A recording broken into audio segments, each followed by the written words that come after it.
Okay, well, I don't know where to start. I don't know where to start. It's been so long since we've done this. Oh gosh, it's been a while. How do we do this? How do we go? What do we? Is this how it podcasting is? There's dog hair on my mic. Hold on.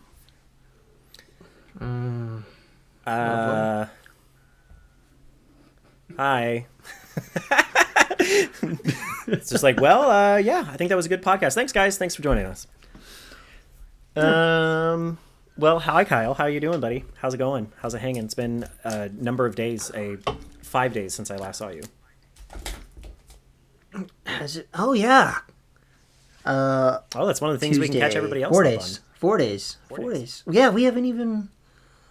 That's how we've been staying in Yeah. contact. But, like anything outside of N3rdPod, Yeah. like we haven't really talked about it. But yeah, we can actually like fully go into D&D because you're playing now. Now I'm playing it. Now I have like a whole ass character and everything. Yeah. So guys, I think we both beat Baldur's Gate too. we also both played Baldur's Gate, beat Baldur's Gate after I said like we haven't. Well, the last time we did this was before Christmas, but it came out it was I think November. around Christmas. Mm-hmm. So yeah, like four months worth of stuff. Like we've been talking, but like Yeah. I mean, speaking of which, how fucking cool was that for the finale? That was so awesome being able to hang out with those guys and just kind of chat. yeah, like just the technology that allows you to do anything like that is insane. Because like I remember, when we were kids and you tried to make phone calls, you had to buy like long distance like calling cards and like pay for that, and Yep. like now you can just go online and be like, hey, what's up, Exactly. let's play some video games, let's record a pod. Like that is so cool. And like they like shout out to the Siamese Elephant Boys, because that was Gims a fun Boys. little episode to do. That was really fun. It took a while to get out. It but did. it was fun to do. Yeah. That was really cool though. Yeah. It's been really cool kind of, I don't know really how much I've told you about that even, but, Eric and I have been like become pretty good friends, and we've like been playing games a lot together. Yeah. Like we've been playing just, here and there playing Civ and other stuff. I saw you guys were on the Discord the other day playing something. I was like, oh, Yeah. fucking nerds. Yeah. we have a group playthrough with Baldur's Gate 3 now too, with him and, Nice. one of his other friends. And then somebody else is supposed to join us eventually, but they've just been trying to figure out their life schedule. But yeah, and I think especially soon we're going to try to start recording that, and maybe that'll be some Patreon content, which I think we're supposed to have a Patreon out today when this releases. It's going to be bare bones for now, guys. I don't really know exactly what we're going to do just yet, but yeah. I mean, and I guess the alternative too is that we could It'll get always. figured out. We'll do subscriptions on YouTube as well, and the YouTube based subscriptions, it's just all attached to your YouTube account. So I know that one of my complaints, as somebody who follows a lot of specific creators and wants to support those creators, one of my complaints is that sometimes it feels like it's hard because then you're having to juggle all these different subscriptions to different places. So maybe, we can also offer the YouTube one, because the YouTube one is just all through somebody's YouTube account, and it'll get the same style of content where we upload posts, where we upload videos, things like that. But yeah, so I guess be watching out for that, guys, while you enjoy our second season. We're in the second season. Hey, this is our second season. This is the first episode of season 2, baby. We're going to be doing 20 episodes again. Isn't that exciting and kind of also nerve-wracking? Both of those things. Both of those things. Yeah. I guess actually before we like roll our new-ish intro and how we're doing that, let's talk about some of the changes that we're going to be making to the podcast in season 2. So obviously we learned a lot in season 1. We also just learned a lot about the woes of technology issues, the woes of trying to get videos uploaded without getting DMCA'd, stuff like that. So, we're going to try and switch some stuff up in season 2. Obviously, we definitely want to bring up the production value of our podcast. We want to look like we're the big boys instead of just kind of screen recording a Discord call. So as you guys can clearly see, this is one of the big changes that we're doing. I finally figured out how to use OBS better. ish, even if it just took me 30 minutes when we were supposed to be recording earlier. But, we, like I said, we just really want to increase the production value and just look a little bit closer to, other podcast and Big Boy podcast. So I'll go ahead and start off on the list, and Kyle, I'll let you read a few of these off. I kind of compiled a list out of everything that Kyle and I have kind of talked about over the past, several months that we've been off. I just kind of put together a list of everything that we've discussed. So first and foremost, we are going to kind of switch up how we do our releasing schedule. So something that I've learned, especially through, kind of connecting with some other content creators, especially with other people that do video style podcasts, it's really, really hard to stay with a consistent release schedule unless you really do have a full staff of people, which obviously we don't have a full staff of people. We don't have a regular editor that we hire. So a lot of it's on me, when it comes to promotional materials. No staff of people. Exactly. And when it comes to all the clips that we do, a lot of the stuff that you guys see on TikTok shorts, a lot of that's just Kyle kind of doing it in his free time. So it is kind of challenging. I'm currently unemployed. That's a new thing that we can talk about in a bit. I'm currently unemployed, so it's easier for me now. But while I was having a job, it was really, really hard to juggle all this type of stuff and have the energy to want to come on and spend hours editing and trying to figure all that stuff out. So, that being said, we're going to try our hardest, of course, to always keep to a 2-day turnaround. We're going to try to always get these episodes that Kyle and I are recording on Saturdays. We're going to try to get it out on a Monday. Why does it... That's weird. That threw me off. Anyways, like I was saying, we're going to try our hardest to keep within that 2-day turnaround time frame. But when it does come to some larger episodes where maybe we have to record throughout the week or record during the week, we're going to try to at least just release it when it's convenient or when it makes sense. Some of the episodes that Kyle and I are wanting to do down the road would be a lot more involved with different types of media, and especially when it comes to other people's content and when it comes to other people's media. Sometimes we have to put it out there as a soft launch on YouTube and then make sure that the video gets through without getting any DCMA strikes or anything like that within the first 24 hours. And then we can actually publish the information. And that's actually one of the biggest reasons why we were so delayed on the director's cut of the finale. I had to put it out there on the YouTube page for a day just to make sure that they weren't going to DCMA strike us through just the normal automated means that all these other places use. Even if it's an indie band, we still do have to struggle with that. So number 2 kind of feeds into that number 2 really does feed into that off of Kyle and I's list. As much as we do want to try to give you guys dates for launches and stuff like that, I feel, and Kyle feels, mainly because of me, because I am the de facto editor of this podcast. There was just stuff where I wanted to have a specific date, but life got in the way or circumstances got in the way, and we just completely failed out on those dates.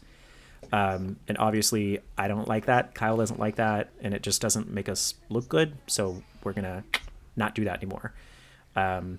So it's not kind of saying it's out when it's out. Obviously we're going to try our hardest to keep to a schedule of releasing every Monday, so that way you guys can listen to it on your ways to work, but it's going to kind of be out when it's out. Kyle, do you want to talk a little bit about number 3? Yeah. So we're just going to basically try and make things look, more pretty, more professional, going forward with this. I mean, you can kind of already see that if you're watching this. But yeah, it's just, we're still, kind of learning and growing, and, but we, want it to look, if you're scrolling through, we want it to kind of pop out and look like that, like we know what we're doing, even though sometimes we don't. So obviously you guys can see what we did here. We've kind of switched up the format that we're doing and how we show the video, and just kind of making it look bigger. And then also too, the other thing that we're going to start to try to do is increase our thumbnails. I was not aware until talking to a lot of other creators how much that thumbnail actually does genuinely affect if people click on your video or not. So we'll see what that looks like. I paid a subscription service for an AI tool that does that automatically.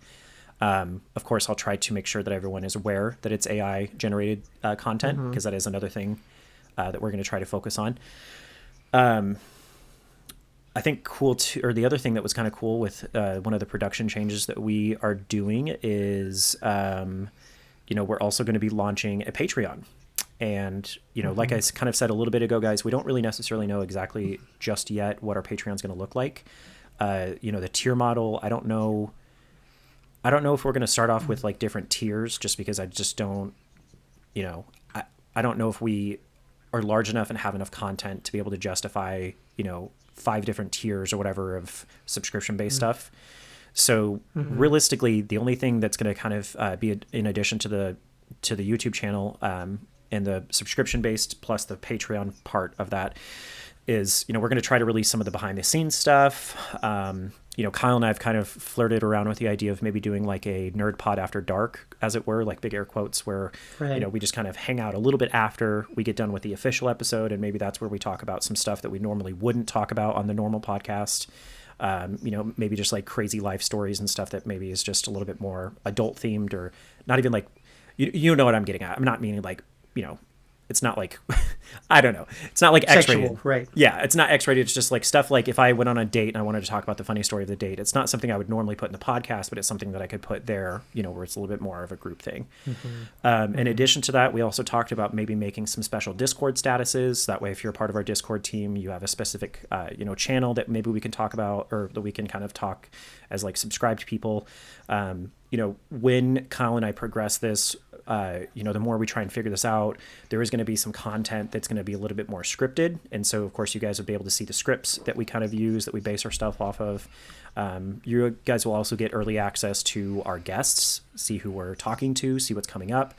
And I think kind of the last thing that maybe we talked about is also you guys would help us be able to kind of lean the direction of like, merch, things like even this background image that you see here, stuff like that. We're going to kind of let, some of the Patreon subscribers maybe vote on it, stuff like that.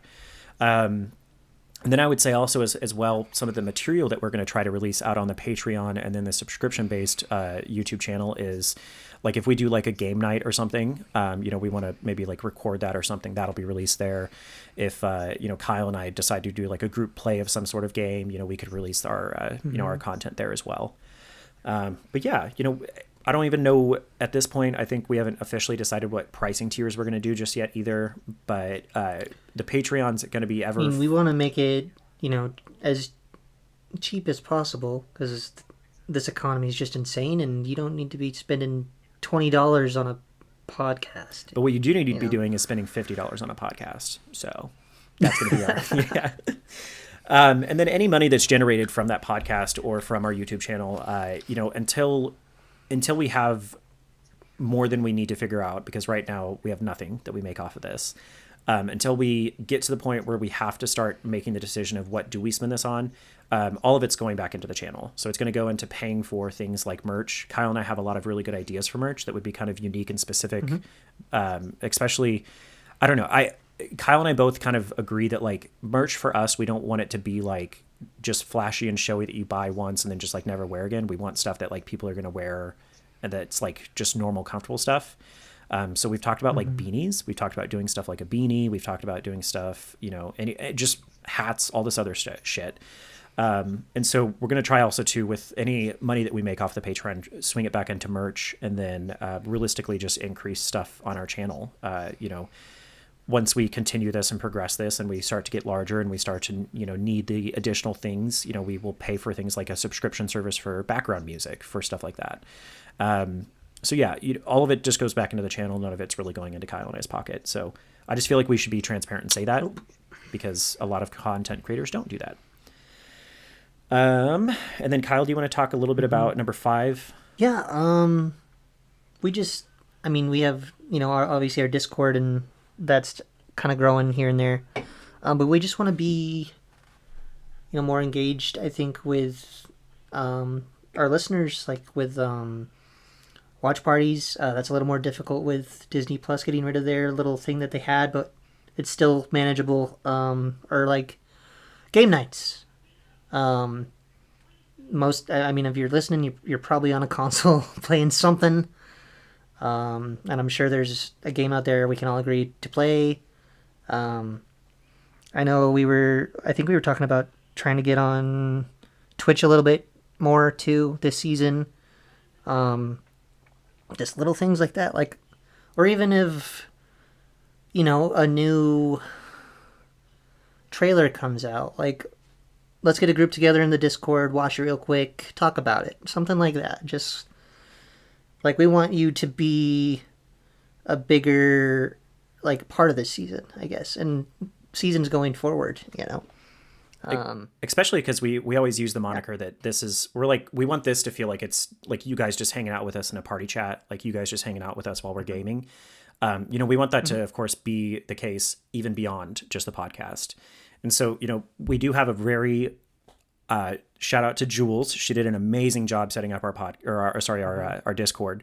But we have a really awesome Discord. I like to brag about it because I know that Discord's very like messy and very clunky, and I think ours looks really nice and ours has really good categories. We have a lot of really amazing people in there. A lot of our personal friends, a lot of our friends that we've met through gaming have joined. So yeah, and also too, we're now going to be able to put links down below because I finally got that approved from YouTube. So we can put links in our bio and stuff like that. But yeah, we just want to continue that same culture of us hanging out kind of beyond just the podcast. And that's like one of the things I'm super excited for, just like gaming and or whatever, and building, more friendships, a bigger, community, just hanging out, Exactly. And, kind of one of the next things that we're actually, both of us are very excited to announce this.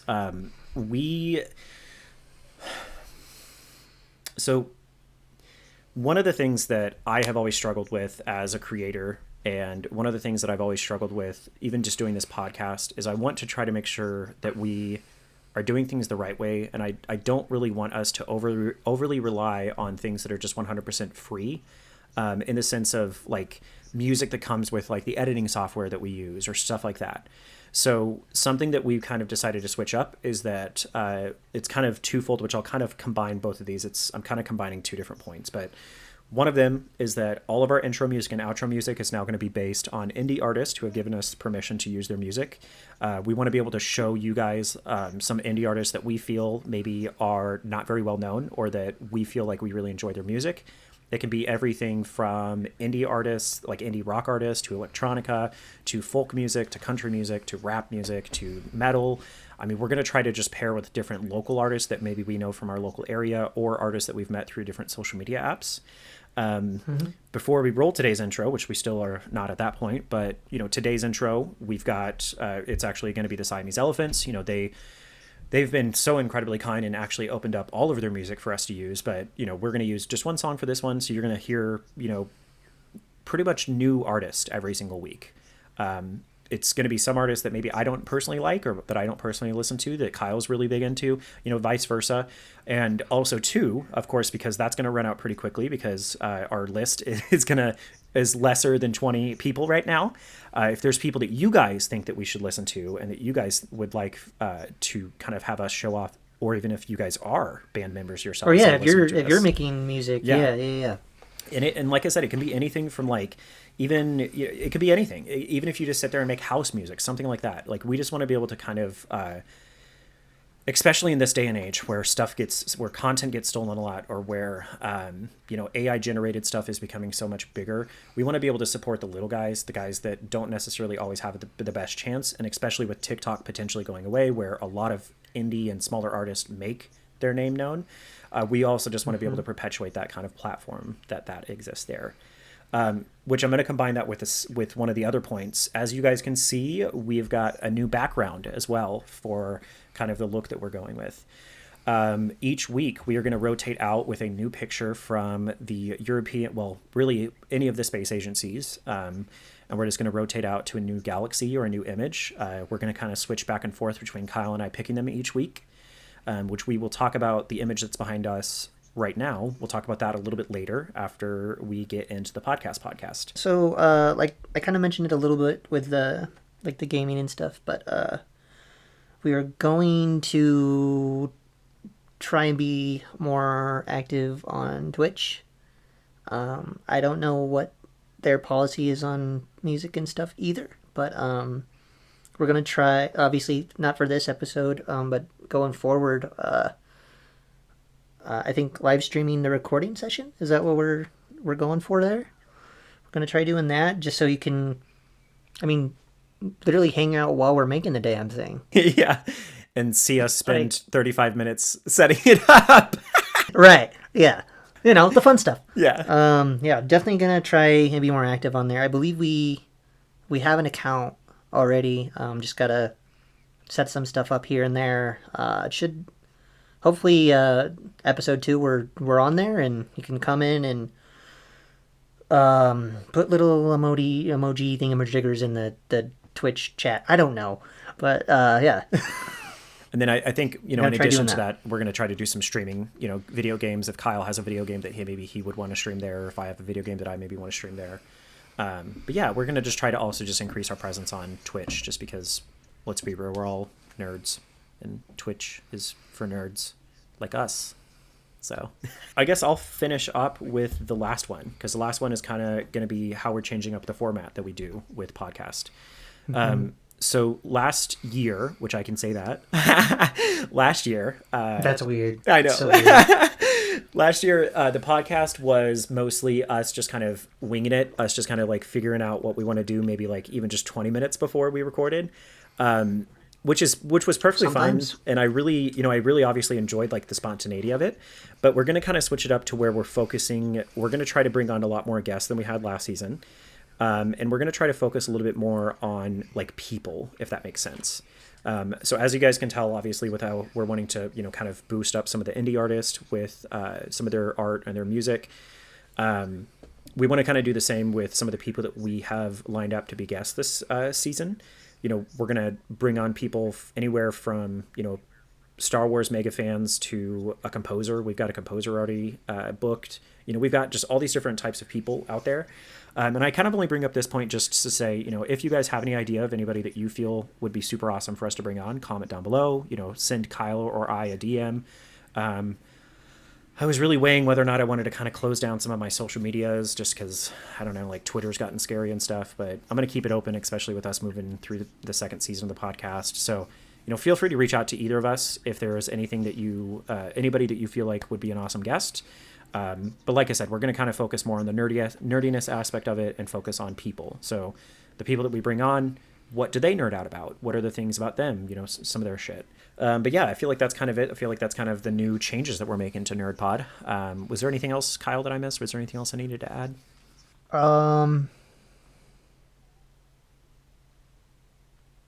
No, not really. Oh, the one thing I noticed on the merch, if you guys are artists, if you guys are graphic designers, if some of you guys do that type of work, Kyle and I want to be able to use you guys that are our listeners and that are a part of our community. And obviously we would pay you for that type of service. I'd rather have, someone in our community that knows what they're doing. We can help each other out and like promote each other and stuff like that, rather than me going on some free little cute little program, finding some crappy little logo and putting it on a shirt, and then no one buys it. Yeah. Like, because that's like a lot of our graphics have just been little free programs that I'm just messing around with and trying to make it look okay. Exactly. I'm not a graphic designer. I just mess around. You guys know what you're doing. Like, I'd rather pay someone in our community to do that. And even with video editing as well, I wing it. It's been a number of years since I did it professionally, and it's not the same system that I use to do what we do here, just because freaking Adobe is so expensive nowadays. But even editors, Kyle and I would really like to get to the point where we could just have an editor that helps us out and does that, just because we know, one, it's going to increase the production value of it, make it look nicer than what he or I could ever do. And then two, we also just want to be able to support our community that supports us. So again, this is another thing where right now we don't really have the funds to do so. We don't necessarily have the means to do so. But, if you are an editor, please reach out to us. We would really like to talk about kind of maybe your pricing, stuff like that. And maybe we could start to use you guys.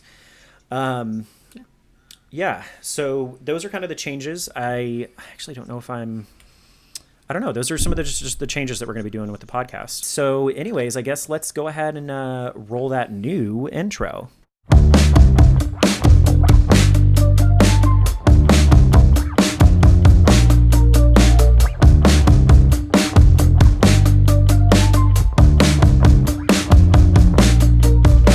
All right, so guys, welcome back to NerdPod. Welcome to season 2. Man, I don't even know really where to begin. Where should we begin, Kyle? I mean, we can't recap a whole 4 months, can we? No. Jeez. What's like I the mean, big? look, I just wanted. Before we even get into like Star Wars, anything, I just want to hear like I know bits and pieces, but like what's been going on with Dak? That's what I want to know. So I got laid off at the end or at the beginning of March, which it wasn't something that was like it wasn't shocking. It wasn't like anything that was undeserved or like I don't know what the right term for this is. I had put in a Like, resignation. you saw it coming, or Yeah, kind of, yeah. Because I put in a resignation Okay. back in December. It wasn't anything against the employer that I had. I mean, I really did, like, I really, really did love my manager, Evan, and I really loved I did enjoy working there a lot. But I just had been doing, I mean, I've been doing moving company stuff for 5 years, and I've never really felt fulfilled doing it. I've never really felt happy doing it. And I just always did it because I was good at it. And then I also always did it because it was an easy paycheck because everyone needs movers. I just when I got back here, especially with all of the changes that happened with my life after moving away, I just needed to make some changes. So I put in my resignation. But around the time that I did put my resignation in was very close to when my manager and his wife were having their baby, which his wife also worked with us on staff. And so it just wasn't the right time. And I just agreed to kind of stay on a little bit longer just because I wanted to be able to let them kind of settle before, leaving and them having to hire a new person and all that shit. So, we finally got to the point where the company started just making less money, of course, during the off season, because January through April are usually the slowest parts for moving companies. And so we hit that. And so it was just the right time. So I've not really been doing a whole lot since then, obviously. It's actually as low of numbers as low as the unemployment numbers are, the job market is not great. There is a lot of jobs in like warehouses and a lot of like manual labor type of stuff, which I don't really feel like I'm always qualified for that type of stuff. And so I don't really apply for those positions just because I don't want to, I don't know, man. Like I don't like feeling bad at my job, right? So I don't want to like join in on a job where, I'm having to do a bunch of manual labor that I know I can't keep up with and then just feel like I'm harming the team, or like, I just don't like feeling like I'm not doing good. I've been trying to apply to like a lot of different office jobs, and I've noticed, do you know what ghost listing is? Do you know what that term means? I mean, if it's anything like just normal ghosting. So yeah, so like ghost listing is when companies put out like ads for positions that they're hiring, air quotes. And a lot of the times, I don't know, it kind of depends on like why. Like sometimes they forget about the posting, or sometimes they just see if they have anybody that is qualified for something to see if they can find somebody maybe for a new position or something. But 9 times out of 10, it seems like companies do this as a means just to continuously say that they are hiring.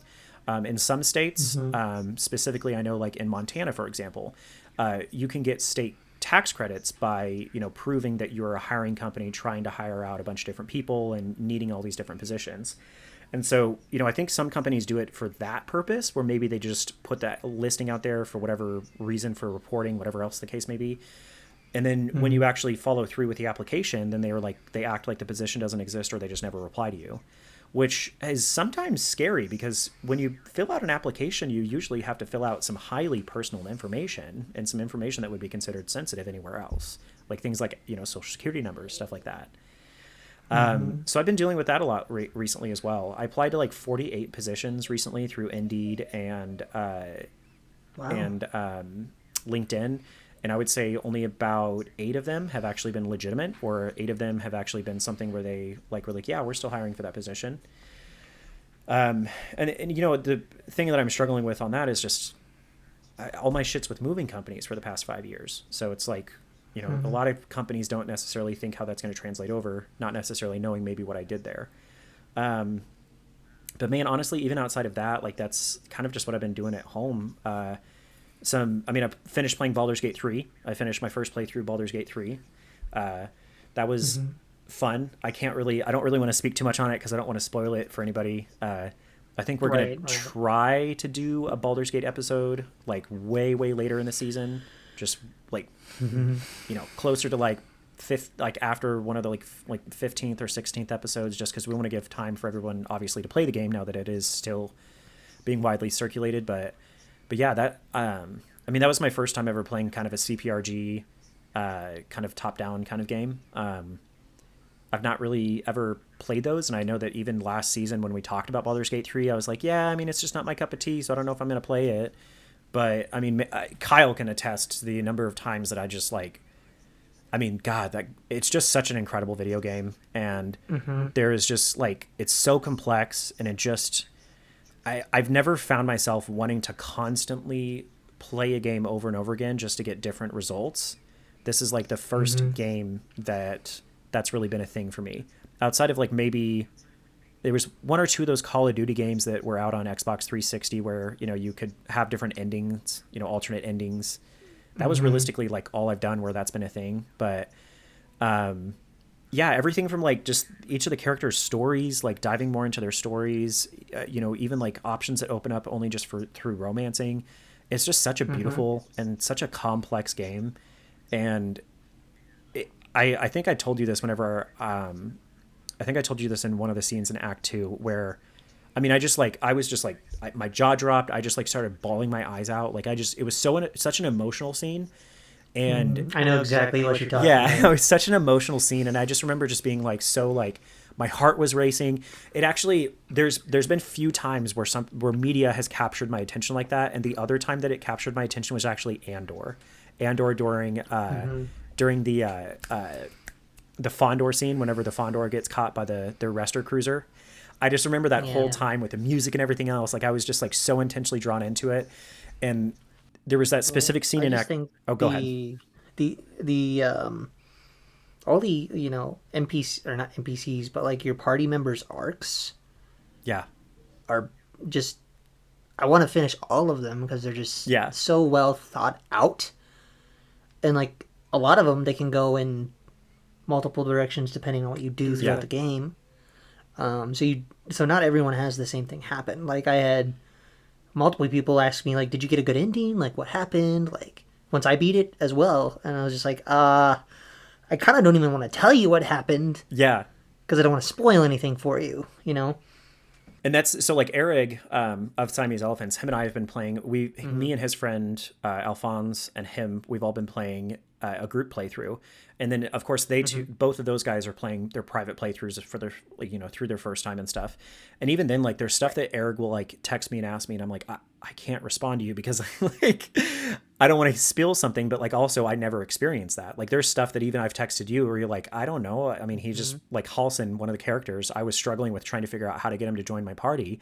And you're like, I don't know. He just joined my party. Like, and I'm like, but I can't figure out how. So it's just awesome. It's awesome. And, or even, you know, I saved that. We'll talk about it when we actually talk about it, but I saved that screenshot specifically for that scene you're talking about. Yeah. And especially there's a lot of foreshadowing that I should have looked into a little bit more. But you don't think about it when you're like in the thick of it. You don't think like, oh, they're leaving breadcrumbs all over the place, you know. I think maybe even kind of outside of that when it comes to like some other video game stuff. So I got a Steam Deck. I'm not sure if, well, I mean, you know what it is now. Yeah, I noticed. Yeah. So I got a Steam Deck. I've been playing a lot of just different PC games that I necessarily didn't have access to beforehand, which for the listeners, what's crazy is I play Baldur's Gate 3 on my MacBook. Like that's wild. That's like wild that we live in an age where that's a thing. Yeah. I actually got rid of my console. I don't even know how Baldur's Gate runs on a MacBook. It ran better than on my Xbox. Yeah. I actually got rid of my Xbox because I just felt like it ran better on my PC and my Steam Deck. It just felt pointless for me to have it, which I regret now because I won't be able to play Destiny 2 for like the new light launch or anything. But was it the final shape or whatever that is? Yeah. But you know, I've been playing. I played through Assassin's Creed Valhalla finally, or at least just got through the story because that game is like I don't have 800 hours to dedicate to it. Massive. Yeah. I played a little bit of Cyberpunk 2077 with a new DLC that came out. Which everyone that's listening, you guys need to all give that game a second chance as well, because I didn't give that game a second chance. I got it whenever it first came out and then was like, this dog shit. but they have made so many improvements to that game, and especially with the newest DLC, it's just like chef's kiss. Like I wish a game's DLC and re-release could give them like the app option to become a game of the year, because like I'm not joking when I say that DLC was incredible. I mean, it's fucking incredible. It's definitely like done a complete 180. Like that game is so good now from launch. I really hope that other publishers take after them, which we might actually kind of do an episode maybe later in the season about like game flops and just kind of doing a little bit of a deeper dive into some of the flops that exist, because Cyberpunk 2077's flop was mostly just their investors forced them to release the game as is because they knew that they could take the flack and take the heat as long as they just got it out for their investors. And like, it was just seeing their 180 was just really almost kind of inspiring to see that like they're still willing to do that work. Because one of the other ones that always comes up in my mind is Anthem, and how Anthem was a major flop, and then they just were like, we'll never fix it. Fine, it's done. Bye. And it just was disheartening because that was a game that was supposed to be so great. But, outside of those games, I really haven't done a whole lot. I've replayed Survivor for the most part, but then I just couldn't get past a certain point because it just kept crashing on PC. Oh, wow. Oh, yeah. I remember the port to that it took a long time to even... Still is messed up. Playable. Yep, it still messes up at various spots, especially if you've actually already progressed.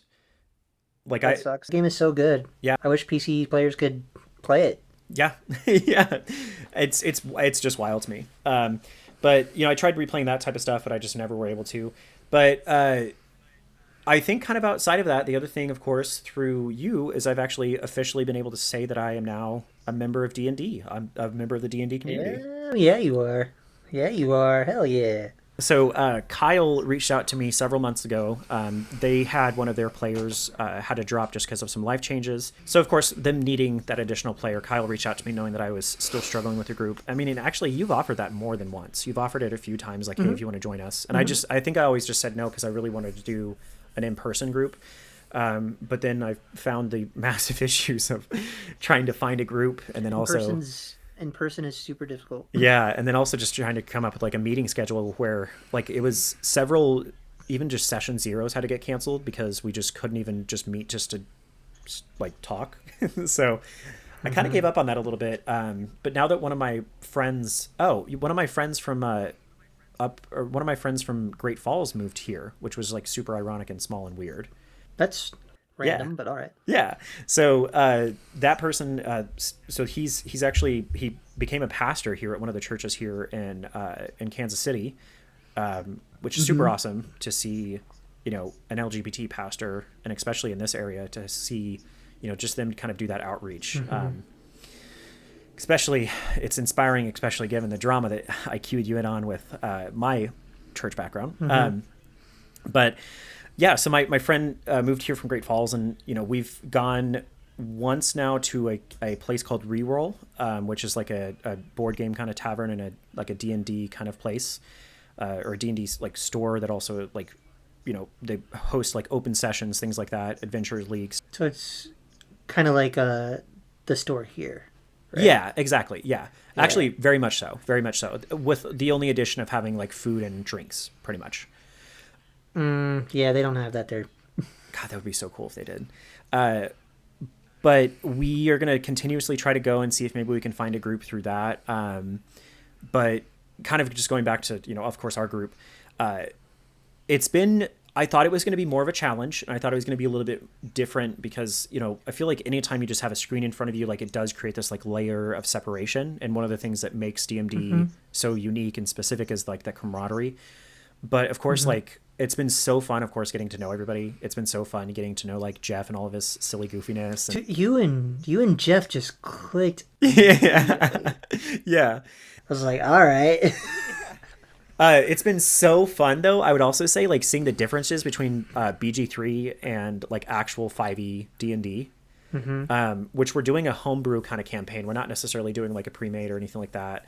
No, the setting. So it's we had a campaign together for like 5 years with 2 or 3 other players, and it ended a couple years ago. So it's in the same world that our DM Brett created, but it's like thousands and thousands of years later. So like those characters that we had, their families long gone. Like they're in history books somewhere. But Yeah, and I think that's also cool how that played different. into us getting our powers too, because it's not like most D&D campaigns where, you start off and you are, the adventurer that has powers. Like it was just really cool. I kind of want to save a lot of like the plot points and stuff. I kind of want us to like talk about it for like a standalone episode just because it is so cool. But And then by then we'll probably be even more further along. yeah. So we'd have a lot more to talk about. Yeah. But even I was talking with Brett this morning. I was like, I'm pretty sure for a character I didn't even want to play, like this is one of the most fun campaigns I've done. Like I don't want to change the character, like nothing. I'm having so much fun with it. And I think a lot of that is just like I think we have like a really good group, even if like I know you and another player are still kind of figuring stuff out, but it's fun, you know. It is. It's really fun. And I think it's also too just like there's not very many things that I've been able to like do that's like been super nerdy where I've been able to enjoy it with a group of people, if that makes sense. I feel like for a long time, a lot of like the nerdy stuff that I engage in is mostly just like me sharing it with like Kyle or like me sharing it with some of my other gaming friends. Yeah. And so it's really, Yeah, it's like, hey, tell me not to buy this lightsaber. yeah, yeah. Oh God. Lightsabers too. But yeah, I mean, it's just been super, super fun. And it's something that I like seriously look forward to every week. There's very few things, especially like when I was like a mega Christian and when I was part of that like church, like I would look forward to like Wednesdays. I would look forward to Sundays, right? But there's not a lot of things throughout my week that I'm like, man, I'm really excited for this day to happen because this means this. So it's really cool being able to have like that.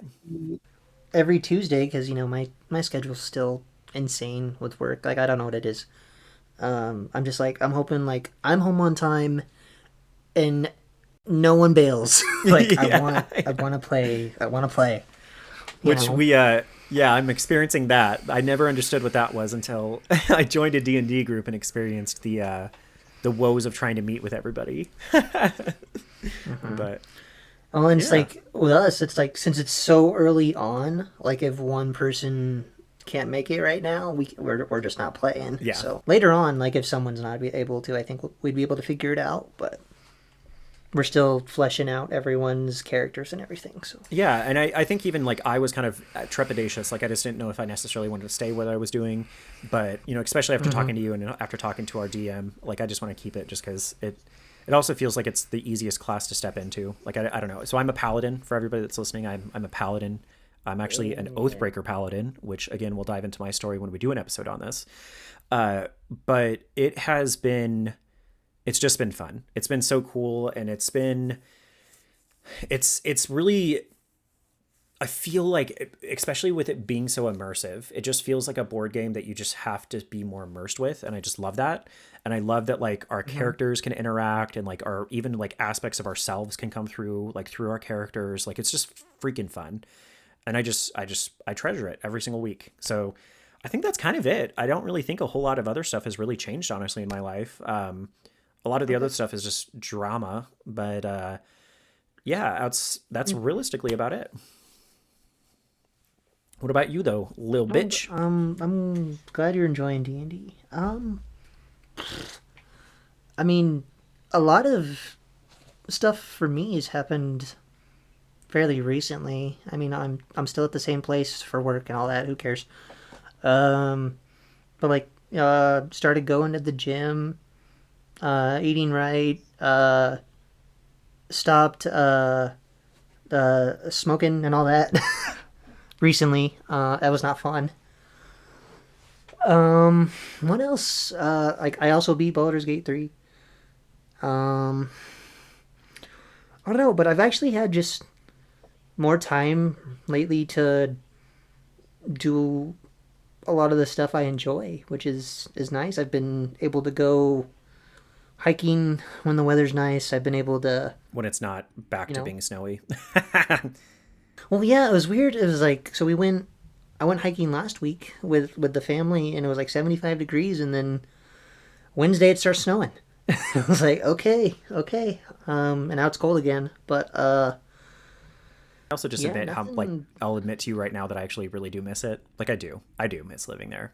I don't miss the shit that we dealt with, but I miss the place. I miss being able to just Well, yeah, drive 10 it's minutes to the mountains and I stuff. know, and I know here like we don't have all the same, amenities as like the bigger cities in the state, but it's like if you're slightly outdoorsy, like you can find something to do, And I know, some people that lived here aren't, and they're annoyed and they hate it, but like, um, I don't know what to tell you. I love it here.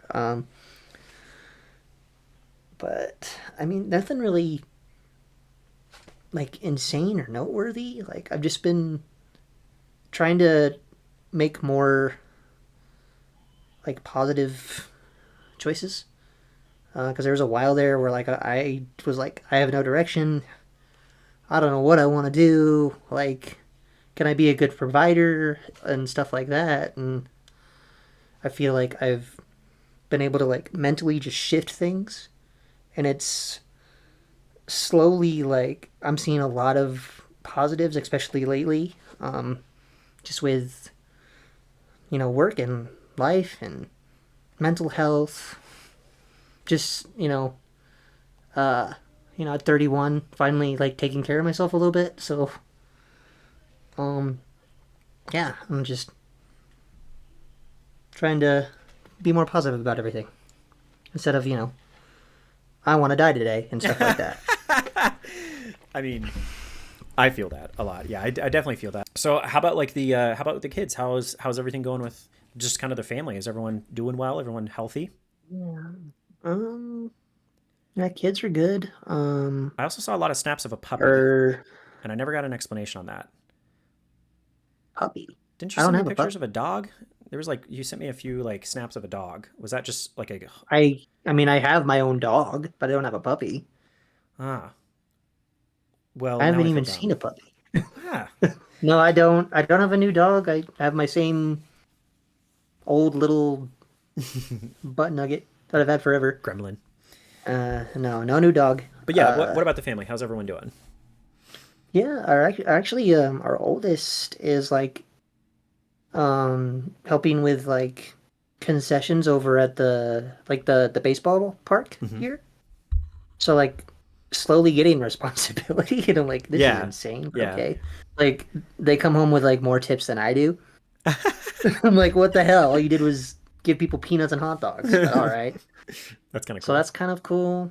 Um, it's almost summer, so they're all kind of gearing up towards that. And then, well, our when we went hiking, that was actually the first time we took our our little one, Hmm. and she just had a blast, like Mm. loved it. So, but yeah, they're all happy and healthy. I mean, obviously they're in a public school. You're gonna get sick. It's gonna go around, but Yeah, yeah. for the most part, they're doing well. It's all good. That's good. That's really good.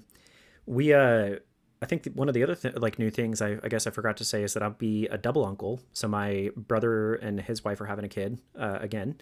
Hmm. It's going to be another boy. I was really hoping for a girl just because I really wanted a girl niece, but we're getting another nephew. So that's kind of That's awesome. exciting. Yeah. Especially because I'm never going to have my own kids. So I'll always just like live vicariously through theirs. So, Hmm. uh, but yeah. Um, I don't know. I feel like that's kind of it for both of us. Do you? I mean, Yeah, I mean nothing crazy. I yeah. mean, work is stupid, but I don't want to talk about that crap. It's Yeah. like everyone has a job where you know dumb stuff happens. It's just whatever. Well, Like I and don't. also, I mean, listeners, why don't you catch Kyle and I up as well? So, listeners or viewers or whatever else, if you are members of our Discord, why don't you drop us a message in our general chat? Just kind of tell us what's been going on with your lives. Lives. I don't know why I said lives. Tell us what's been going on with your guys' lives if you feel comfortable. Um, yeah, I think a lot of us would, I mean, all of us would love to hear from everybody, just kind of see how everyone's doing. Uh, Kyle, I think we have a lot of Star Wars news to talk about this episode, don't we? More than we can even get to, I think. But yes, we do. We'll try to wrap it up Holy here hell. pretty soon for you guys. We're also, I forgot to say, one of the things we're going to try to do a little bit is try to keep it closer to an hour and a half and under. We don't want to steal too much of everyone's time every week, especially because some of our episodes got to be very long. I don't know, man. I talk a lot. That's my problem. No. What should we talk about first? Should we talk about the video game? What should we go for? We've got a lot of Star Wars content that's been dropped and that's been circulated about since the first season. I honestly don't even know that I've personally looked at everything that's going on, but I think the video game is a good place to start. Okay. So, the video game we're talking about is Star Wars Outlaws. Last season, early on in the season, we watched the teaser trailer. Announcement trailer. The announcement trailer, yeah. For the game. It's being made by Ubisoft. So that's that. Not happy about that.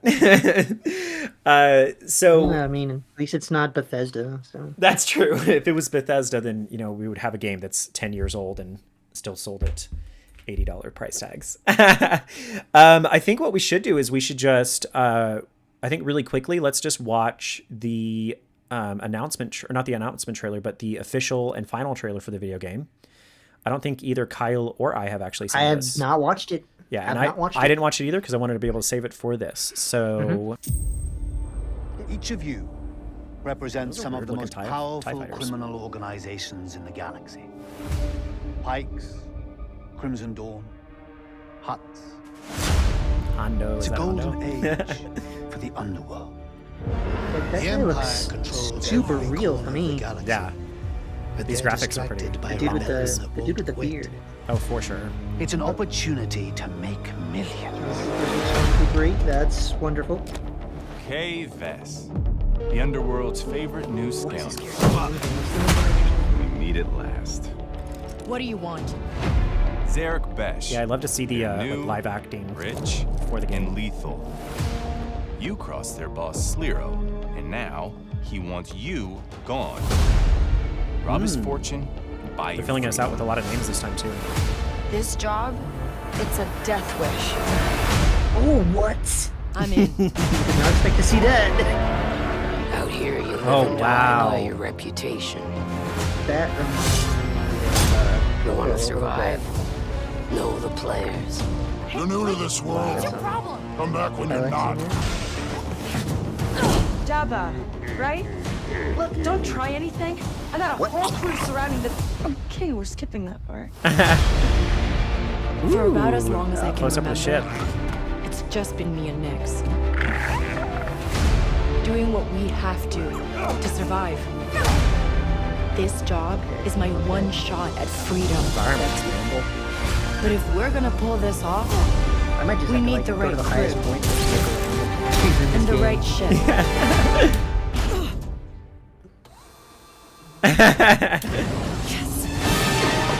Very cool. Hang I hire you because you are one of the best hunters in the Outer Rim. She's more connected than you let on, Sliro. Bess is mixed up in something bigger. on. The Outer Rim is a dangerous place. Everyone is fighting for their piece of the galaxy. But all I want is to live free. So I'm gonna risk it all. Hold on, Nick! So I like the two. That was cool. Great dragons. Let's go. Star Wars Outlaws pre-order available now. Got a little teary-eyed at the very end of that. That was really good. The score, the score was really impressive. All right. Well, where should we begin? Starting off with Outlaws. Are you kind of cued in on some of the drama that's surrounding the pricing and some of the drama surrounding the character choices? No, the only thing I've heard, like any controversy about with it is they're hiding the Java mission that is already in the game behind a paywall. So I don't know anything other than that. let me pull up the website really quick so we can look at that. All right. So the first thing I wanted to talk about and the first thing I wanted to bring everyone's attention to is the pricing. So many of us who are Kyle and I's age, because I'm now 1 year closer to 30, many of us are not super familiar with this pricing structure. So this is the first time that I actually have ever seen a base game be listed out at $70.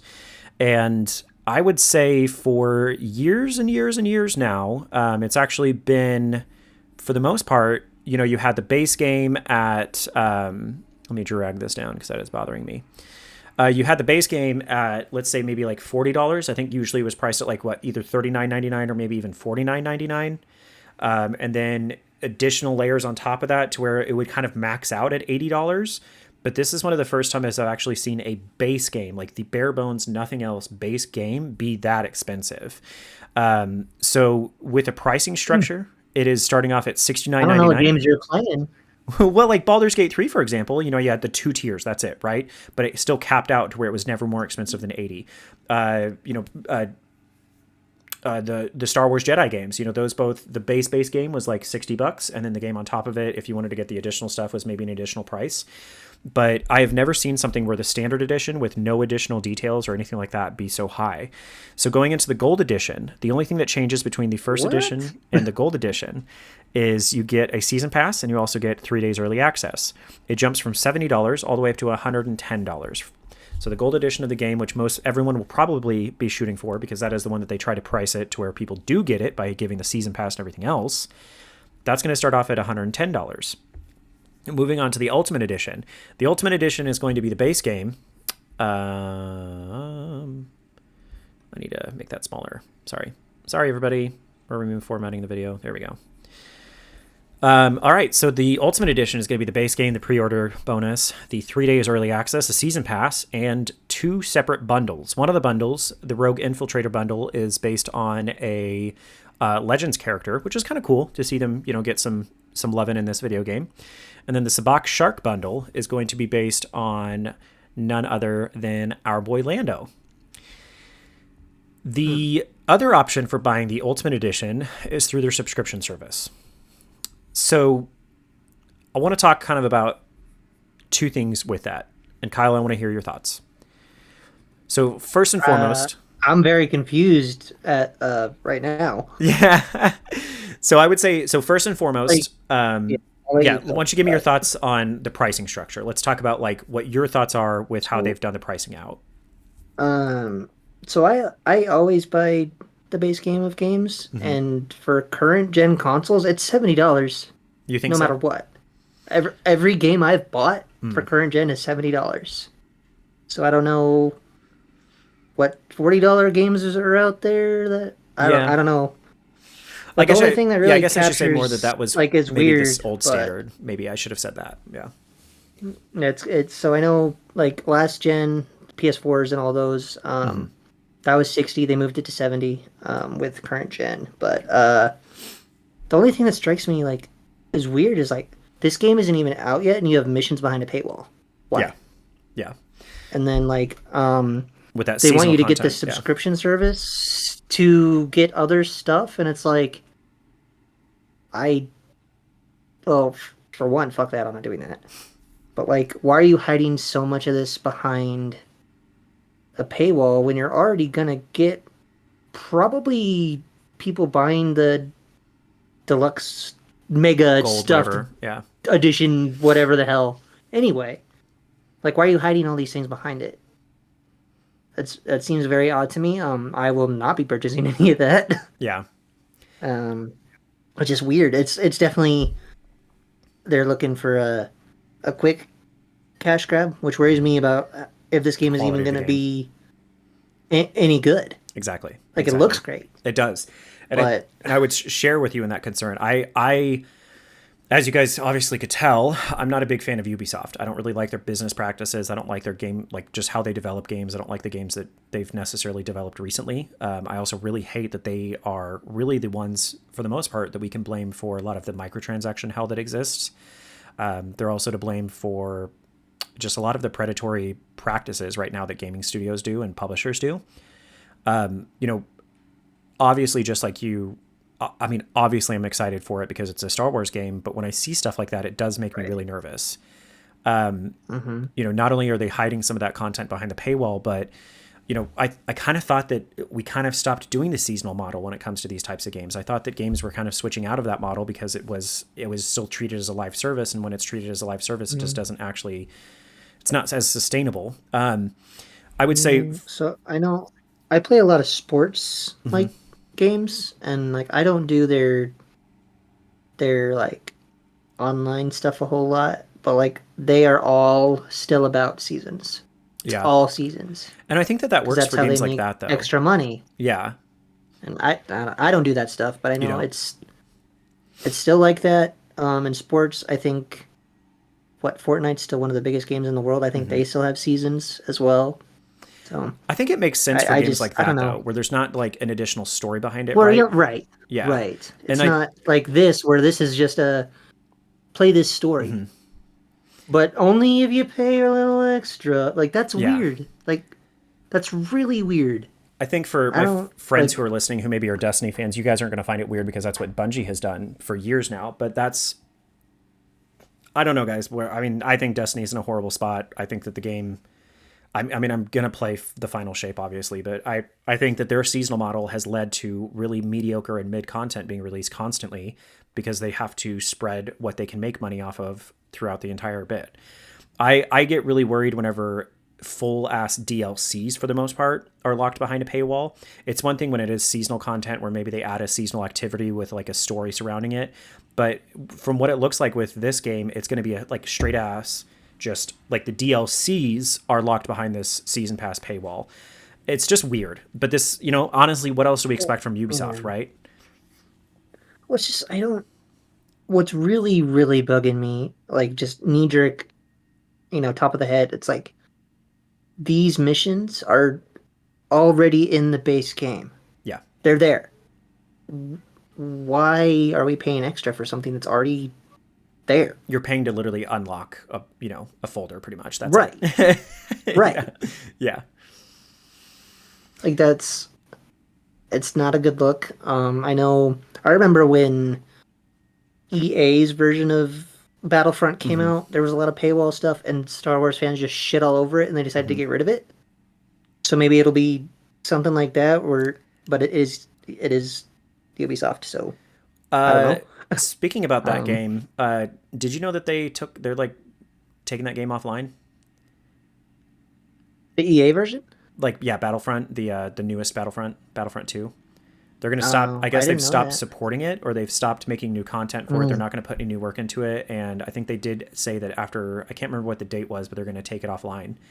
It's just another one of those things where like, it's kind of like what we talked about earlier.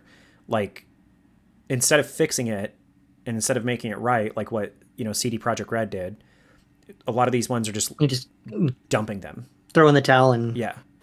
And, Battlefront 2, sorry, it had the potential to be an amazing game. And when they did start to make those fixes to the game and made it better, like it was really, really fun. But I kind of bring up the Battlefront 2 thing as well, just because it kind of moves into some of the other complaints that people have had with this video game. Now, a very common trope that a lot of what I would consider really bad people in the Star Wars community have done is that they always use the term like real Star Wars fans, and they always use that as like this very gatekeepy kind of like mentality. And they also use it as a negative thing against Disney. Something that I see a lot within those circles of people and within those types of people saying is, well, they're not true fans. They don't actually even care about this. They've never watched a Star Wars movie in their life. They've never seen Star Wars, blah, blah, blah, blah, blah, blah, blah, blah, blah. But one of the things that came out shortly afterwards, which I'll put a screenshot up of this, and Kyle, I'll send you the article later. But some people were calling out the fact that the person that was representing the dev studio, talking about this, of course, with the trailer release, said that this was the first time that there was an all-female lead in the Star Wars game. So you had two different angles of people coming at it. One saying like, no, that's not true. There's been a lot of female leads in a lot of Star Wars games. Battlefront 2 was one of them. Jedi Knight Mysteries of the Sith, a game that was like back in the early 2000s in the Doom era. That had Mara Jade. She was the main character, and she was actually the one that you played as the whole freaking time. It's just a lot of that type of stuff seems very tone deaf. And I only bring that up whenever we're talking about Ubisoft because, something that Ubisoft has been known for is being a a company that just goes for the cash grabs, especially more in the modern age. Years ago it started, I can't even remember what game really started it. And I think it was one of the Assassin's Creed games, but you really saw that shift to everything being blocked behind, microtransactions, paywalls, all that type of shit. Mm-hmm. And kind of in conjunction with some of the comments that Fuckwad Ubisoft CEO president made earlier this year, saying that we need to stop expecting to own our games and we need to start changing our expectations to where we just pretty much rent our games. It's all very, very worrisome to hear them speak misinformation about like Star Wars, for them to respond really negatively whenever people called them out and said, hey, what about all these other characters that are main Star Wars characters and Star Wars games that are females? And then also too, just to see their pricing structure, it makes me worried. I mean, the fact that they're trying to push people so specifically towards the $17.99 pay, I don't know if you saw that on the page. That's the other bit. It's the $17.99 because then you get the deluxe edition or the ultimate edition or whatever. And that's probably what they're trying to push everyone to, because obviously like people are going to go for that because you only have to pay $18 instead of $120 or $130. But the thing that's important to notice with that is that, of course, if you miss a payment, or let's say that your life circumstance changes and you have to stop your subscription, then you don't get to play the game. You don't get to play any of the content. On top of that, the thing that's just wild and kind of weird to me is that if you do that subscription service within 8 months, you're paying more than the base game. Or not the base game, but I mean more than the ultimate edition of the game. Within just a few months, you've already paid way more than the game's even worth. And we've talked about Game Pass, we've talked about PlayStation Pass and stuff like that in the past seasons and how much we enjoy it. But I think the reasons why I enjoy it, at least, is because it gives you a variety of games, and where your subscription gives you, a whole huge library. And this Ubisoft Plus does also give you a pretty large library, but it's all specific Ubisoft games. And to be frank, a lot of the games I don't really know if I'm too keen on. I don't know if it's worth all of that money for me. It's just weird. It just feels very, it feels like a lot of predatory, like kind of financial practices when it comes to this. And it makes me nervous about the way that the game is going to launch whenever everything's so focused on money ahead of time. It worries me. I think like they think this game is going to be a massive flop, and they're trying to get as much money out of it as possible. Yeah. Before people realize it. That's what it looks like to me. I think that's a pretty fair perspective, honestly. And then, the other part of the thing that I've just kind of seen blow up online, which, I feel like this just comes up, and we're going to talk about it probably a little bit more whenever we talk about the Acolyte. But, I mean, God, them having a female lead that you have to play as a female lead is just like being torn apart online. And, one of my favorite streamers pointed out that I don't even think it's actually, I think these people that are complaining about it are kind of similar to some of the drama that was surrounding like the Warhammer community just a few months ago. People, what I call chuds, people that are, I don't know, they have a very sexist view on women. They have a very, phobic view on just about anything that's not who they are personally, and people that look exactly like them and act like them. People have been kind of tearing this game apart, saying that it's like woke trash, all this other shit. And it's just weird because, I mean, I look at it and I'm like, wow, that looks pretty sick based on what I saw with the trailer. And I mean, it's cool being able to have kind of a female lead that's kind of badass. I think it's also cool that we get a creature instead of a droid. I like that they're doing a lot of stuff to change it up to where it's not like every other Star Wars content or every other thing. I think also too, they probably struggle a little bit to make sure that she feels very delineated and very different from like Jen Erso. But it's just weird seeing people be so critical of that. Like, I don't really know why. I don't get it. And one of the streamers that I watched that kind of talked about this during their commentary on it was, again, I don't like using terms real. I don't like gatekeeping people when it comes to the Star Wars stuff. But people who are like truly are big Star Wars fans, people who are big mega Star Wars nerds like us, none of us like I want more people in the community. I want more people to talk about this type of stuff with. You know what I mean? Like it's just weird. It's weird to me that there's such a focus on trying to prevent like, I don't know. It just feels weird, man. Like I don't know. I mean, I don't have those people's perspective. Yeah, I guess. But you're not on Twitter. I don't. Thank God. Well, just like with me, like I don't care if it's male or female or anything in between. I don't give a shit. It's Star Wars. Like at the end of the day, like that's what I don't get. Like it's Star Wars content. We should just be happy we got Star Wars content. Dude, there's fucking aliens. Who cares? Yeah. Go save the galaxy. Shut up. Touch grass first. Go outside and touch grass first. But I mean, it's just kind of the same stuff that, you know, again, Twitter has gotten really fucking weird. Even I don't really necessarily, like I said, I deleted my Twitter because it was just, I just felt like there was so much negative and so much people that I just never used to see on my social media feeds. But I mean, I remember the same kind of arguments were made during Ahsoka. You know, people were just like really critical of it because it was a female led and a female strong cast. And even back then, I just didn't understand it. And when we talked about Ahsoka, we specifically brought that up, like how it was around Halloween whenever we had that episode. And I said how awesome I thought it was to see like girls dressed up as Star Wars characters coming around, because that type of stuff just necessarily wasn't as commonplace maybe 10 or 15 years ago. I love it. I love the opportunity to be able to potentially hang out with my nephews and be able to show them Star Wars stuff, or my niece and be able to show her Star Wars stuff. It's just, I don't know, man. It's just weird. It's weird what people are critical about these days. And it's like with Ahsoka, you know, to your point, Ahsoka's female. What the fuck did you think was going to happen? I know. Yeah. Was Ahsoka going to transition so you could be more comfortable? Yeah. Well, no, because then they would make it a big deal about that then too. Well, yeah. Yeah. I don't know. So that's kind of what's going on with that. Don't. It's like it's Star Wars. You know, like why does it have to be a male all the time? Why does it have to, or like even like what if the things were reversed where it was female leads all the time? Would you be upset if there was a male lead then? Like exactly. Like who cares?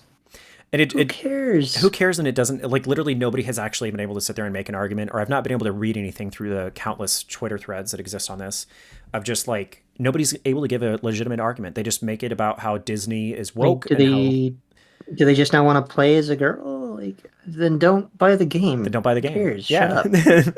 And I also you don't like it, don't buy it. It's also interesting to me just how many people the are. Show, don't watch it. Oh, exactly. And that's my opinion too. I'm like, why are you complaining about this? You're not going to watch it, so why are you complaining about it? Like, and with this game, I don't know why everyone's lumping Disney into this. Like, yes, like Lucasfilm still has like creative control over the story and still has creative control over that type of stuff. Yeah. But just like with Jedi Survivor and just like with Jedi Fallen Order and Jedi Survivor, realistically, all they did was say yes or no. Like, it was still Respawn that was coming up with the story. It was still their writers. It was still their team that was doing that type of stuff. Same thing happens here. Like, it's not, everyone just like blames Disney for some reason. It's just weird to me. But I don't know what else do we have? We had the Acolyte, I think, right? The Acolyte, and I've seen all the Disney woke Star Wars female crap, and I was like, I don't care. I know. Yeah.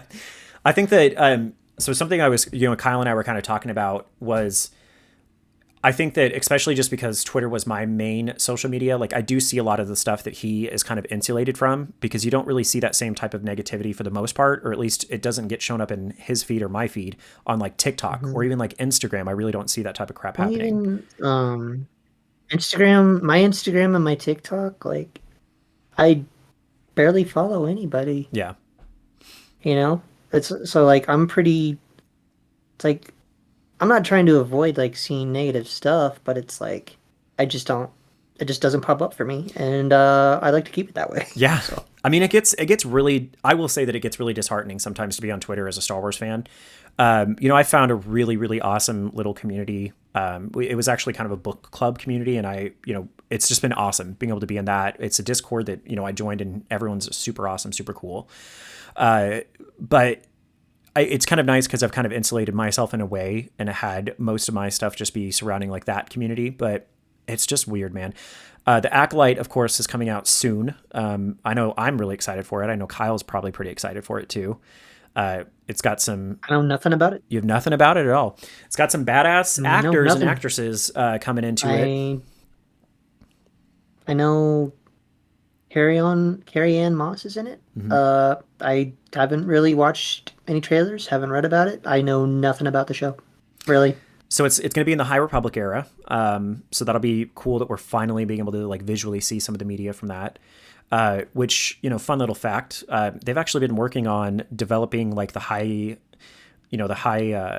Republic kind of lore, kind of the base and everything like that. They actually started working on that. There was a specific a specific team at Disney that started working on that back during The Force Awakens, whenever they started working on The Force Awakens. So and they threw a lot of like High Republic stuff into Jedi Survivor too. So. Yeah. And I guess back whenever we were playing Jedi Survivor, we really didn't think about that and how that was almost kind of an Easter egg in and of itself that they were doing that. Because shortly... yeah, who knew? I mean, it was like a week or two after the game release, then they had Star Wars Celebration, right? And then Star Wars Celebration is where they announced that they were doing the show. So obviously this show's going to be based in the High Republic era. Because it's based in our High Republic area, we're not going to see, like the First Order or, the CIS or anything like that. It's going to be 100 years, if I'm not mistaken, 100 years before The Phantom Menace. And it's going to not have any blasters, I think is what the director said. It's all going to be just lightsabers and force powers and non-lightsabers. Obviously, it brings up a lot of weird questions when it comes to the lore. A civilized age. It brings up a really weird question of lore-wise how they're going to do that, because, I don't know. I thought that the Sith were completely in hiding or completely thought to not exist, and that's why Mace Windu was even so generations, shocked. I thought. Yeah. So it's going to be weird to see how they do play in that she is an official, the villain is an official Jedi or an official Sith. I don't know if they are going to do that. Maybe it's just as much as Kyle hates the term gray Jedi or fallen Jedi. I don't know. I don't know what they're going to do with it. I'm excited for it though. Just like Ahsoka, I'm going to watch it. Just like Mando season 3, I'm going to watch all of it and, digress my thoughts afterwards. I'm going to have to look more into it after we record, but I remember us being so hyped up for Ahsoka, and then just getting so let down. So I'm just not gonna get. I'm not gonna get my hopes up for it. Yeah. I'll watch it, and hopefully, it's worth watching. Yeah. I am pretty excited for it. I've been trying to limit the intake of media and stuff like that I'm doing, just because, one, I also just want to be able to watch some of that stuff with you guys and, just us, you be able to see our live reactions. But then two, I like you just said, I really felt like we hyped up Ahsoka a lot, and it was nothing against Ahsoka. I still think Ahsoka was a great show, but it just was not worth the hype that I thought it was. And I remember at the end feeling like they rushed so much at the very end, and it's just okay, well, now we have to wait 2 years for this to now come out. What? Because I don't even know if they've actually even said anything about the show. They've maybe just hinted that it's going to be the movie. I've only heard about the movie. Yeah. So it'll be interesting to see what they do with this series and to see what they do with the Acolyte, just in general. I mean, I really hope that we continuously get more visual media when it comes to the High Republic, because right now, for the most part, all we have is books, the books series. But yeah, what else is coming out? I think there was one other show or two other shows. I can't really remember. I don't know if it's already out, and I'm not caught up on it, but I believe we're in the final season of The Bad Batch. Yes, we are. Yes, we are. Yes, we are. I don't know. Honestly, I'm still stuck in season 1. I haven't. I love the show, but I haven't put time aside to catch up. I'm sure I've missed a lot, but I know it's coming to an end. I'm sure it's going to be emotional for those of you that are keeping up with it. I would like to catch up at some point. Yeah. And then I don't know. I haven't heard. Is there another new anything going on? I haven't heard really. I think outside of that, just Tales of the Empire. Yeah. So it's going to be like Tales of the Jedi was. Yeah, that looked really good. That looked really good. So, so the thing that I wanted to talk about with that was, it's always interesting to me to see how people talk about and treat villains, right? Like I feel like it's always such a black and white thing when it comes to like villains inside of Star Wars. And something that I noticed they started to kind of do differently, I feel like more recently, like Andor more recently, and I would also say Mando season 3 with Count Dooku. They've really tried hard to maybe show that things are not as black and white as they seem, right? Like we always look at every character as good guy or bad guy. And especially what they did in Andor through Luthien, especially what they did in Andor with Daedra. Like they did it with all these different characters where, yes, they may look like a good guy, but they're also kind of a bad guy. Or yes, they're a bad guy, but look at their motivations and look at what's driving them and look at why they're doing this. And, exactly. You so, know, I don't, sorry. No, go ahead. I don't know. I don't think you're like really into like pro wrestling, WWE or anything like that, right? Not really, no. But they basically have, the bad guys, good guys, right? Mm-hmm. And for a long time there, the show wasn't really well written, and these good guys would come out and just smile and wave and high five, and like the bad guys were the cool ones because they had these motivations they could see play out on screen. You understood them better. Yeah. And it, like the villains were just more like complex. Mm-hmm.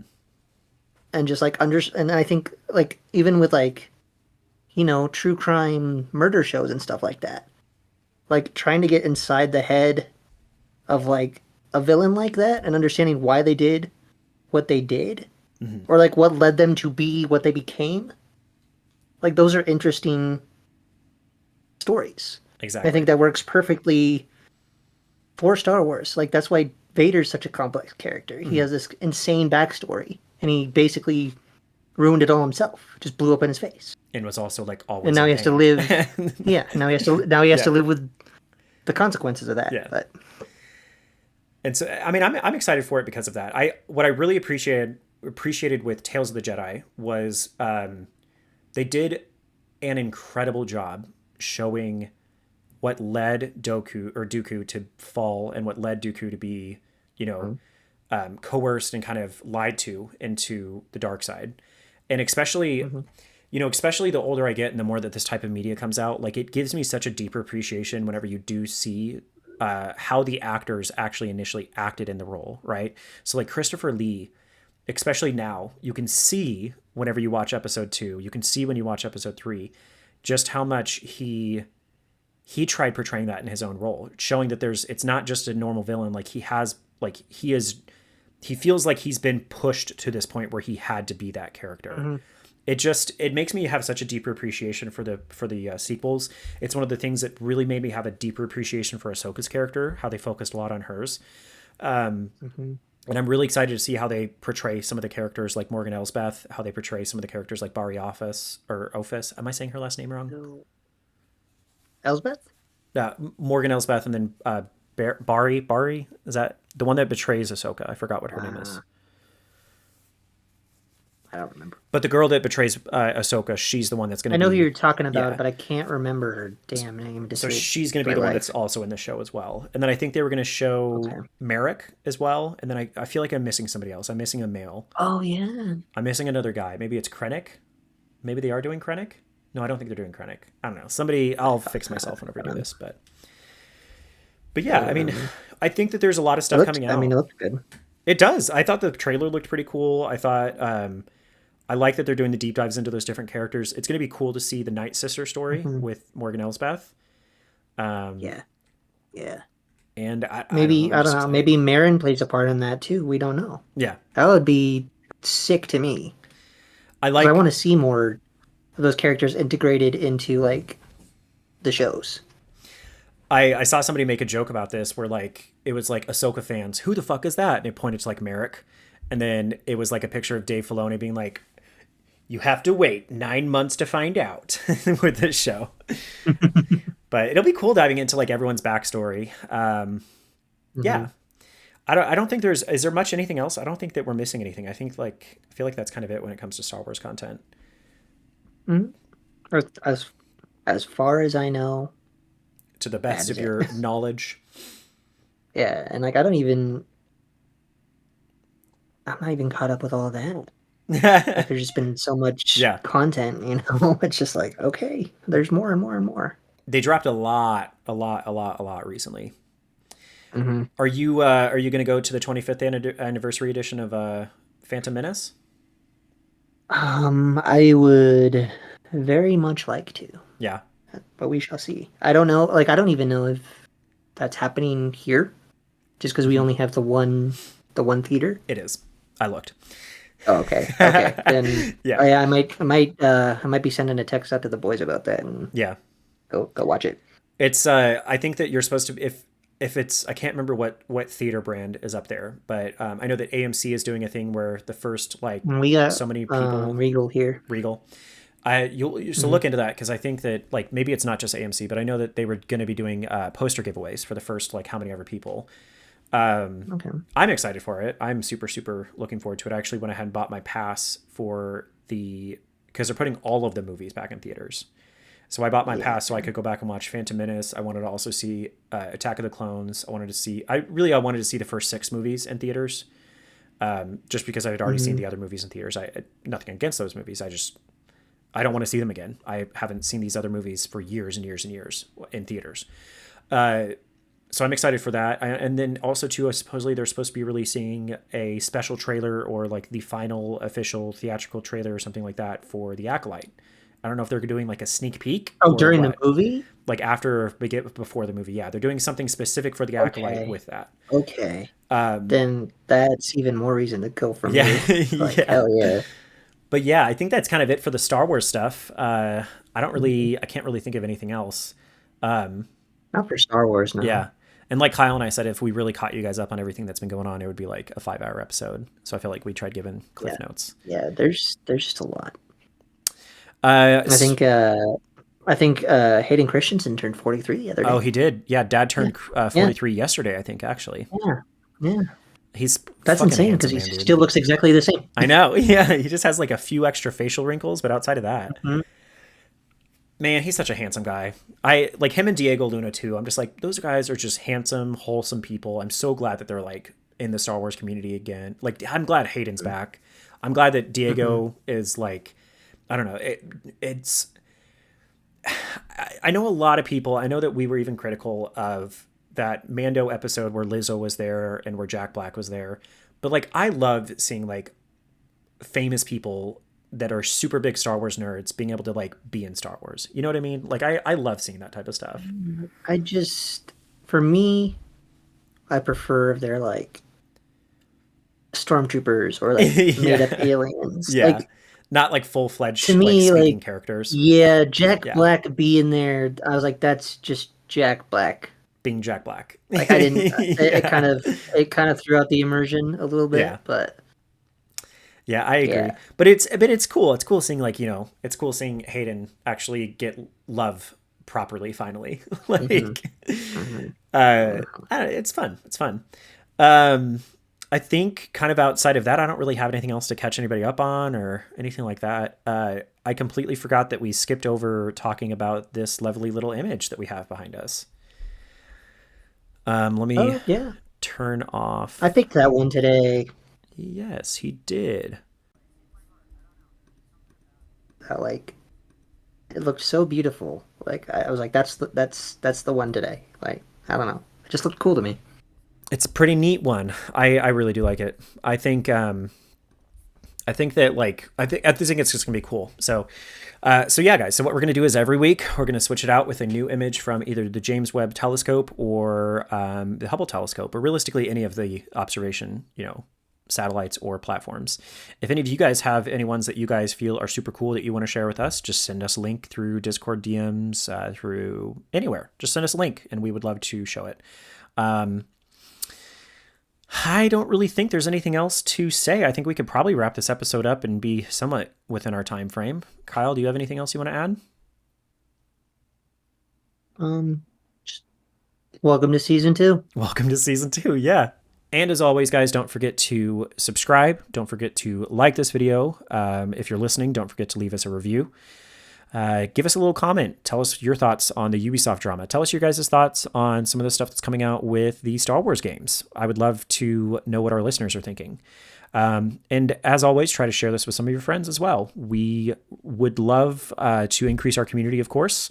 And especially with some of the changes that we're going to be bringing up in season 2, we would love to just hear your guys' thoughts on what you guys like about the new direction we're taking, or what you guys absolutely hate about the new direction you're taking. I don't know. Fair point. Anything else you want to add, Kyle, before we do our normal little outro? Nope. That's it. We're done. Well, as always, guys, if nobody else tells you this week, you are important, you matter, and we love the shit out of you. So thank you guys so much for joining us for episode 1 of season 2 of N3rdPod. If this was any other given week, I would the people that are Patreon subscribers will be able to enjoy our N3rdPod After Dark, but we're not going to do that today because we spent too much time trying to set this up because Dak didn't prepare. Anyways, bye everybody. Bye.